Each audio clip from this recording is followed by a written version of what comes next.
El día en que sentí que algo dentro de mí se tensaba mientras el vapor del café aún ascendía frente a la ventana. Ejercicio 5. Nunca estoy disgustado por la razón que creo. La luz apenas comenzaba a entrar en la cocina, suave, oblicua, todavía sin imponerse. Todo parecía normal. Silencio. Rutina. El sonido leve de la cucharilla girando dentro de la taza. Y, sin embargo, una frase casual atravesó el aire y mi cuerpo reaccionó antes de que mi mente pudiera formular una opinión. Fue inmediato. Una contracción en el pecho. Un ligero endurecimiento en la mandíbula. Un impulso casi invisible de defensa. Todavía no había pensamiento. Solo sensación. Después llegó la historia. Eso no fue justo. No debió decirlo así. Siempre es lo mismo. Y entonces recordé la lección. Nunca estoy disgustado por la razón que creo. La frase no vino como reproche. Vino como un espejo. La repetí una vez más, despacio. No para convencerme, sino para escucharla. Nunca estoy disgustado por la razón que creo. El comentario seguía en el aire. Las palabras no habían cambiado. Pero algo empezó a desplazarse dentro de mí. Si no era por lo que escuché, ¿entonces por qué? Ram Dass escribió en Aquí y Ahora que la reacción emocional casi siempre es anterior a la narrativa que la justifica. Primero sentimos. Después explicamos. Y esa explicación suele ser una defensa del personaje que creemos ser. Esa mañana pude verlo con claridad, la emoción estaba antes de la historia. El comentario no creó el enojo. Lo activó. Eso cambia todo. Porque si lo activó, significa que ya estaba ahí. Latente. Esperando una excusa. Tony Parsons, en El secreto abierto, habla de cómo el yo se sostiene mediante una narrativa constante de causa y efecto personal. Yo me siento así porque tú hiciste esto. Esa estructura le da densidad al individuo. Lo hace parecer real, sólido, separado. Pero si cuestiono la causalidad, el yo pierde firmeza. Nunca estoy disgustado por la razón que creo. Entonces el comentario no es la causa. Es el detonante. ¿Y qué detonó? Me quedé quieto unos segundos más. La luz ahora iluminaba el borde de la mesa. El vapor del café comenzaba a disiparse. Mi cuerpo aún sostenía una leve tensión. Debajo del enojo había algo más fino. Inseguridad. No evidente. No dramática. Pero real. La sensación de no haber sido comprendido. De no haber sido valorado. De no haber sido visto como esperaba. Y allí estaba la clave. No me molestaba la frase. Me molestaba lo que yo creía que esa frase decía sobre mí. Gangaji escribe en El diamante en tu bolsillo que la identidad personal es una construcción frágil que se defiende continuamente de amenazas imaginarias. No porque sea malvada, sino porque cree que necesita hacerlo para sobrevivir. Eso fue lo que vi. Mi reacción era defensa. No contra la persona, sino contra la posibilidad de que mi autoimagen no fuera confirmada. La película 7 años en el Tíbet muestra a un hombre orgulloso enfrentando una realidad que no valida su identidad previa. Lo que parece ser conflicto externo es, en realidad, desmantelamiento interno. No es el entorno lo que hiere. Es la caída del personaje. Eso mismo, en miniatura, estaba ocurriendo en mí. La frase tocó una imagen. La imagen reaccionó. La mente buscó culpable. Pero si la razón no es la que creo, entonces el culpable externo pierde poder. La animación Coco enseña cómo una historia mal interpretada puede sostener generaciones de resentimiento. Cuando la verdad más profunda se revela, la emoción cambia sin que el pasado se modifique. No cambian los hechos. Cambia la comprensión. Lo que estaba ocurriendo en mi cocina no era un conflicto interpersonal. Era una interpretación. Y esa interpretación estaba teñida por memorias invisibles. La neurociencia explica que el cerebro predice constantemente basándose en experiencias pasadas. Cuando algo se parece mínimamente a una herida anterior, El sistema emocional se activa antes de que el pensamiento consciente intervenga. Luego la mente construye una narrativa coherente para justificar la activación. Pero coherente no es necesariamente verdadero. Nunca estoy disgustado por la razón que creo. Eso significa que el evento visible es solo la superficie. Debajo hay una creencia. Y esa creencia suele ser simple. No soy suficiente. No soy valorado. Debo defenderme. El ego interpreta cualquier roce como ataque. El espíritu no ve amenaza. Ego, te faltaron al respeto. Espíritu, ¿tu valor puede disminuir? Ego, eso me afecta. Espíritu, ¿qué en ti puede ser afectado? La conversación no elimina la emoción. La ilumina. Permanecí unos segundos más sintiendo la energía en el pecho sin contar la historia. Y algo comenzó a suavizarse. No porque el otro cambiara. No porque yo tuviera razón. Sino porque la emoción dejó de necesitar defensa. No estoy enojado por la frase. Estoy reaccionando a una idea sobre mí mismo. Y esa idea puede ser cuestionada. La luz ya era más clara en la habitación. El día apenas comenzaba a despegarse y ya había una fisura en mi mecanismo habitual de reacción. No era iluminación. No era paz absoluta. Era algo más humilde. Era honestidad. La honestidad de reconocer que mi sufrimiento no depende tanto del mundo como de la interpretación que hago del mundo. Y si eso es cierto, entonces algo muy profundo acaba de empezar a moverse. El movimiento de la mañana había dado paso a la actividad. Mensajes. Pendientes. Llamadas. El cuerpo ya no estaba en silencio contemplativo. Estaba en funcionamiento. Y fue allí, en plena dinámica, donde volvió a aparecer esa fricción conocida. Una respuesta que no llegó. Un gesto que interpreté como indiferencia. Un pequeño retraso que mi mente tradujo como desconsideración. La reacción fue más rápida que por la mañana. Más automática. Menos reflexiva. Y eso fue revelador. Porque ya sabía, intelectualmente, que mi disgusto no tenía la causa que yo imaginaba. Pero saber algo y vivirlo en medio del movimiento son cosas distintas. Sentí la contracción. Esta vez más breve, pero igual de clara. Y escuché la vieja voz interna comenzar a organizar argumentos. No es justo. Siempre tengo que esperar. No valoran mi tiempo. La historia se activó sola.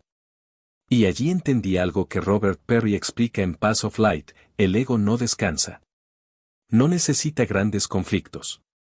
Le bastan pequeñas incomodidades para reafirmar su narrativa de separación. La mente interpreta constantemente desde el filtro del yo frente al otro. No fue la falta de respuesta lo que me alteró. Fue lo que creí que significaba. Significaba que no era prioridad. Significaba que no era importante. Significaba que podía ser ignorado. Eso era lo que dolía. Y al reconocerlo, la emoción perdió agresividad y se volvió más íntima. Más vulnerable. Corinne Subco escribe en From Anxiety to Love que la ansiedad casi siempre es una forma de autoprotección ante una amenaza percibida a la identidad. No estamos reaccionando al evento. Estamos reaccionando a lo que creemos que ese evento dice sobre nuestro valor. Eso fue lo que vi en tiempo real. No estaba molesto por el retraso. Estaba activado por la idea de ser secundario. Y esa idea es antigua. No nació en esta tarde. No nació en esta semana. Es una creencia arraigada que aparece en diferentes escenarios con distintos disfraces. A veces es un comentario. A veces es silencio. A veces es indiferencia imaginada. La película El Atlas de las Nubes muestra cómo ciertas dinámicas se repiten en diferentes épocas bajo distintos nombres. No es el escenario lo que sostiene el conflicto. Es la conciencia no examinada la que perpetúa el patrón. Mis pequeñas irritaciones son repeticiones. No son únicas. Son familiares. Y cada repetición es una oportunidad de ver el núcleo. En medio del movimiento, respiré más despacio. No para calmarme forzadamente, sino para no reaccionar de inmediato. La diferencia entre reaccionar y responder es un espacio mínimo, casi imperceptible. Pero en ese espacio hay libertad. Rupert Spira escribe en Presence que la conciencia no es afectada por las experiencias que aparecen en ella. La emoción surge en la conciencia, pero la conciencia misma permanece intacta. Si eso es cierto, entonces mi valor no está en riesgo. La emoción puede atravesarme sin definir quién soy. El ego, sin embargo, no acepta fácilmente esa posibilidad. Ego, si no te defiendes, perderás posición. Conciencia, ¿qué posición? Ego, la que te hace importante. Conciencia, ¿importante para quién? Ese diálogo comenzó a sentirse menos dramático. Más transparente. El ego necesita comparación. Necesita jerarquía. Necesita que alguien esté arriba y alguien abajo.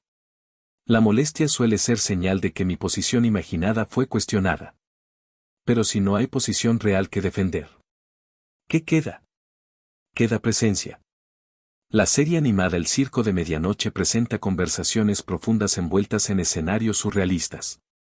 Lo que parece caos visual es, en realidad, exploración de la conciencia. Las escenas pueden ser intensas, pero el centro de la conversación suele apuntar a la misma pregunta: ¿quién eres más allá de la narrativa? Eso mismo estaba ocurriendo aquí, en algo tan cotidiano como un mensaje no contestado. ¿Quién soy si no soy el personaje que exige reconocimiento? Sentí como el impulso de escribir una respuesta sarcástica disminuía. No porque fuera moralmente incorrecta, sino porque ya no era necesaria. Cuando la interpretación cambia, la reacción pierde fuerza. La psicología transpersonal habla de la desidentificación como paso esencial hacia la libertad emocional. No es suprimir lo que siento. Es dejar de confundir la emoción con mi identidad. No soy el enojo. El enojo es una energía que aparece cuando una creencia es tocada. Y si cuestiono la creencia, la energía se transforma. El sol ya no entraba oblicuo como en la mañana. La luz era directa, clara, sin sombras largas. La actividad continuaba. Pero dentro de mí había un espacio ligeramente más amplio. No se trata de convertirme en alguien que nunca se molesta. Se trata de reconocer que la molestia no tiene la causa que imagino. Cada vez que culpo afuera, refuerzo la separación. Cada vez que miro adentro, desmantelo una creencia. Y ese movimiento no es pasivo. Es profundamente activo. Porque implica responsabilidad. Responsabilidad no como culpa, sino como capacidad de respuesta consciente. La irritación volvió a intentarlo una vez más en otro contexto menor, casi trivial. Y esta vez la reconocí más rápido. La sensación apareció, pero la historia no se consolidó. Se quedó incompleta. Como una frase que no termina de escribirse. Y eso fue suficiente. El día seguía avanzando. El mundo seguía siendo el mismo. Las personas no habían cambiado su comportamiento. Pero mi interpretación comenzaba a perder rigidez. Y cuando la interpretación se suaviza, el mundo deja de parecer hostil. Todavía queda mucho por ver. Pero algo ya no es igual. No había grandes revelaciones. No había fuegos artificiales internos. Solo una sensación de haber atravesado algo sencillo y, al mismo tiempo, profundo. Las pequeñas irritaciones del día ya no tenían la misma carga. Las escenas seguían en la memoria, pero habían perdido su filo. Me quedé en la penumbra unos minutos más, dejando que la oscuridad hiciera lo que hace la oscuridad, desdibujar las formas rígidas. Nunca estoy disgustado por la razón que creo. Ahora la frase ya no era una corrección. Era una invitación a descansar. La luz artificial era tenue. Las sombras se mezclaban en las paredes. Sentí el pulso en las manos. Sentí el peso del cuerpo apoyado en la silla. Y me pregunté con una honestidad más desnuda que en la mañana. Si no era por lo que ocurrió. Si no era por las palabras. Si no era por los retrasos. ¿Qué fue lo que realmente se movió hoy dentro de mí? Y la respuesta no llegó como pensamiento. Llegó como quietud. Ram Dass repetía Be Here Now no como consigna optimista, sino como recordatorio radical de que el sufrimiento casi siempre es una historia sobre pasado o futuro. Hoy pude ver que mis disgustos estaban ligados a imágenes mentales, no al instante vivo. En este instante, sentado en la noche, nada me amenaza. El cuerpo respira. El corazón late. La conciencia observa. ¿Dónde está el problema ahora? Tony Parsons habla de que el individuo separado es una ilusión que aparece y desaparece en la conciencia. Durante el día, ese individuo parecía muy real. Parecía tener derechos, expectativas, límites que defender. Ahora, en el silencio, esa solidez se siente menos convincente. Las escenas del día parecen una película. Me vino a la mente la película El Atlas de las Nubes, donde distintas vidas parecen entrelazadas por patrones invisibles. Los personajes creen estar luchando contra circunstancias externas, pero en realidad están atrapados en dinámicas internas que se repiten hasta que algo en la conciencia despierta. Hoy mis pequeñas irritaciones fueron patrones. No eventos aislados. Y al ver el patrón, el drama pierde intensidad. La película 7 años en el Tíbet muestra cómo la identidad orgullosa puede transformarse lentamente en humildad. No por derrota, sino por comprensión. No porque el mundo cambie, sino porque la mirada cambia. Eso es lo que siento esta noche. El mundo no fue distinto hoy. Las personas no actuaron diferente. Las situaciones no se adaptaron a mis expectativas. Pero mi interpretación comenzó a aflojar. Gangaji escribe en El diamante en tu bolsillo que el sufrimiento termina cuando dejamos de defender la identidad imaginada. No es una lucha contra el mundo. Es un abandono suave de la historia que creemos que debemos sostener. Durante el día defendí pequeñas historias. Deberían contestar más rápido. No debieron hablar así. Necesitan reconocer esto. Ahora, en la noche, esas frases se sienten ligeras. Casi infantiles. No porque estén mal. Sino porque no son absolutas. Rupert Spira habla de que la conciencia es como la pantalla en la que aparecen todas las experiencias. La película puede ser intensa. Puede haber conflicto, emoción, drama. Pero la pantalla nunca es herida por lo que proyecta. Si soy esa conciencia, ¿qué parte de mí fue realmente atacada hoy? Ninguna. Hubo sensaciones. Hubo pensamientos. Hubo interpretaciones. Pero la conciencia que las observó permanece intacta. La animación Coco me viene ahora como un recuerdo suave. En esa historia, las memorias dan identidad. Pero cuando la verdad se revela, la identidad cambia sin que el amor esencial desaparezca. Las narrativas familiares se transforman cuando se comprende el contexto completo. Hoy comprendí un pequeño contexto interno. No estaba enojado por lo que creía. Estaba protegiendo una imagen frágil. Y al verla con honestidad, la necesidad de protegerla disminuyó. El día completo ahora se siente como un laboratorio silencioso. Cada irritación fue una puerta. No porque el mundo cambiara, sino porque mi interpretación podía cambiar. La psicología espiritual habla de la integración como el momento en que la experiencia deja de ser teoría y se convierte en reconocimiento directo. No se trata de repetir la frase del ejercicio. Se trata de vivirla en situaciones reales. Hoy la viví. No perfectamente. No siempre con conciencia inmediata. Pero la viví. La noche tiene esa cualidad de síntesis natural. El cuerpo se ralentiza. Las defensas bajan.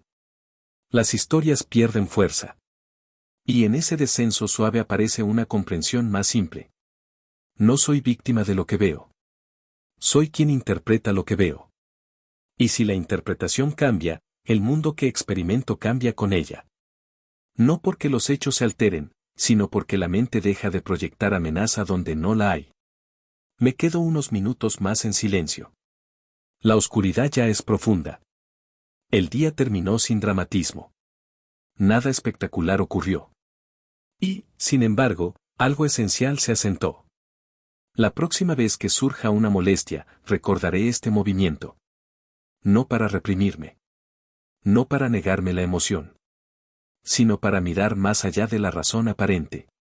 Porque la razón aparente rara vez es la raíz. Lo que debo recordar es simple y, al mismo tiempo, radical: cada disgusto es una oportunidad de descubrir una creencia. Y cada creencia cuestionada es un paso hacia la libertad interior. Mañana habrá nuevas escenas. Nuevas interpretaciones posibles. Nuevos momentos donde la mente intente culpar afuera. Y quizás allí comenzará otro ejercicio. Por ahora, la noche sostiene el silencio.